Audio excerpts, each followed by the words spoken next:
ಸ್ನೇಹಿತರೆ, ಈ ಬಾರಿಯ ಐಪಿಎಲ್ನಲ್ಲಿ ಆಟಗಾರರು ಉತ್ತಮ ಪ್ರದರ್ಶನ ನೀಡುವ ಮೂಲಕ ಮುಂಬರುವ ಟಿ20 ವಿಶ್ವಕಪ್ನಲ್ಲಿ ತಮ್ಮ ಸ್ಥಾನವನ್ನು ಭದ್ರಪಡಿಸಿಕೊಳ್ಳಲು ಸಕಲ ಪ್ರಯತ್ನ ನಡೆಸುತ್ತಿದ್ದಾರೆ.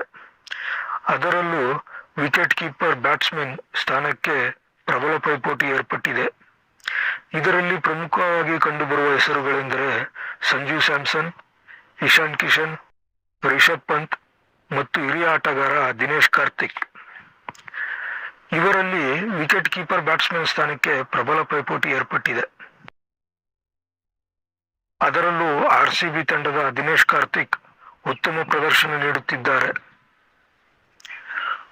ಮುಂಬೈ ವಿರುದ್ಧ ಅರ್ಧಶತಕ ಮತ್ತು ಸನ್ರೈಸರ್ಸ್ ವಿರುದ್ಧ 288 ರನ್ ಗುರಿ ಬೆನ್ನತ್ತಿದ್ದಾಗ ಅರ್ಧಶತಕ ಸಿಡಿಸಿದ್ದಾರೆ.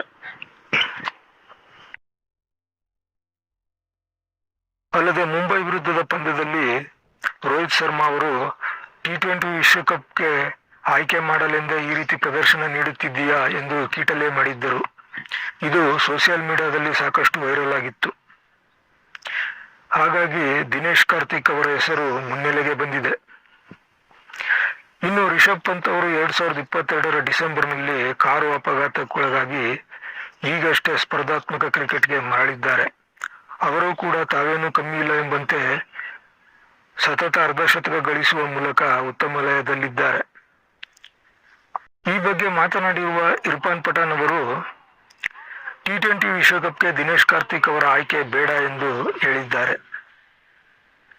ಏಕೆಂದರೆ ದಿನೇಶ್ ಕಾರ್ತಿಕ್ ಅವರಿಗೆ ಈಗಾಗಲೇ ಹಲವು ಅವಕಾಶಗಳನ್ನು ನೀಡಲಾಗಿದೆ. ಅದರಲ್ಲಿ ಅವರು ಅಂತಹ ಪ್ರದರ್ಶನವನ್ನೇನೂ ತೋರಿಲ್ಲ.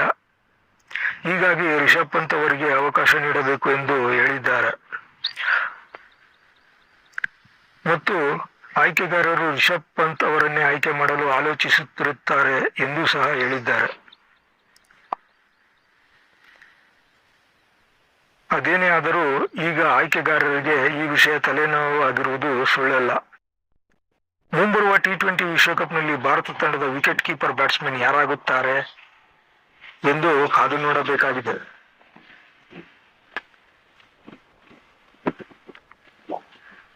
ಸದ್ಯ ಡಿಕೆ ದಿನೇಶ್ ಕಾರ್ತಿಕ್ ಅವರ ಹೆಸರು ಮುಂಚೂಣಿಯಲ್ಲಿದೆ.